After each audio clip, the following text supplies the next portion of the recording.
2000 পরশু হবে 3000 এরকম করে করে নারী স্বাধীনতার একটা পথ তিনি রচনা করে দিয়ে গেছেন। মমতা বন্দ্যোপাধ্যায় বলতে গেলে তো অনেক, আমি অতগুলো বলবো না, সবাই বলেছেন। আরেকটা শুধু উদাহরণ দেব মমতা বন্দ্যোপাধ্যায়ের পক্ষে, আমাদের সরকারের পক্ষে, বাকি ওদিকের কথা বলবো। একটু যদি আপনারা নিরপেক্ষভাবে চোখটা বন্ধ করুন, চোখটা বন্ধ করে ভাবুন 2020 সালের 23শে মার্চ ভারতবর্ষের প্রধানমন্ত্রী অবিবেচকের মতো করে দাঁড়িয়ে তিনি লকডাউন ঘোষণা করে দিলেন।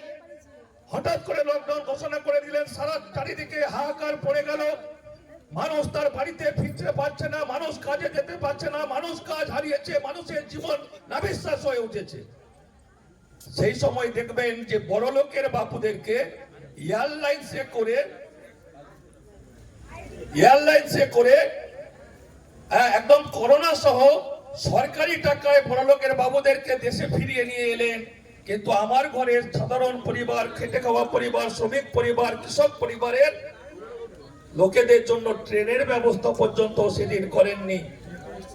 আমরা কি দেখলাম যে মানুষ হাহাকার চলছে, তার উপরে দেখবেন যে 4টি সুপার সাইক্লোন, একদিকে ফণী, একদিকে আমফান, একদিকে জস, একদিকে বুলবুল, এই সমুদ্র উপকূলবর্তী এলাকাগুলোকে নন্ডভন্ড করে দিয়ে গেছে। মানুষের জীবন নন্ডভন্ড হয়েছে, মানুষের জীবনের চিত্র পরিবর্তন হয়ে গেছে। কে ছিল? কোন মোদী, কোন অধিকারী, কোন বিজেপি? আজকে যারা বিজেপির নেতৃত্ব দিচ্ছেন কাউকে দেখতে পেয়েছিলেন? একমাত্র নেত্রী মমতা বন্দ্যোপাধ্যায়, তিনি দেবী দুর্গা, তিনি দুর্গতি নাসিনী, দশভুজা আকার ধারণ করে তিনি বাংলায় অবতীর্ণ হয়ে নিজের জীবনের তোয়াক্কা না করে তিনি মানুষের পাশে দাঁড়িয়ে মানুষকে পরিষেবা দিয়েছিলেন। আর সকলের ঘরে খাদ্য আর সকলের অ্যাকাউন্টের মাধ্যমে নগদ টাকা ঢুকিয়ে সেদিন সাধারণ মানুষ, গরিব মানুষ, খেটে খাওয়া মানুষ, সর্বস্তরের মানুষকে সেদিন রক্ষা করেছিলেন। হাকিনা বলুন, হাকিনা বলুন। আর গ্রামে গঞ্জে আমার তৃণমূল কংগ্রেসের নেতারা এবং প্রতিনিধিরা, নির্বাচিত সদস্যরা, তারাই অতন্ত্র প্রহরীর মতো সদা জাগ্রত থেকে মানুষের পাশে দাঁড়িয়েছিল। কাউকে দেখতে পাননি, তাই আজকে ভাববেন না, আজকে ভাববেন না, ভাবতে বলবেন না। আরেকটা দিকে আপনারা দেখবেন মোদী, তিনি তো বড় বড় লেকচার দিয়েছিলেন। তিনি প্রথম কি কথা বলেছিলেন, আমরা খুব খুশি হয়েছিলাম যে জিরো ব্যালেন্সের অ্যাকাউন্ট খুলে পেলেন, সবার অ্যাকাউন্টে 15 লক্ষ করে টাকা ঢুকে যাবে। হ্যাঁ কিনা বলুন? আমরা সবাই জিরো ব্যালেন্সের অ্যাকাউন্ট খুললাম, 15 লক্ষ টাকা ঢুকলো? সে তো ঢুকলো না। তারপরে কি ঘটলো শুনুন। পরে বললো যে জিরো ব্যালেন্সে হবে না, 500, 1000, 2000 ঢোকাতে হবে। আপনারা রাখলেন তো?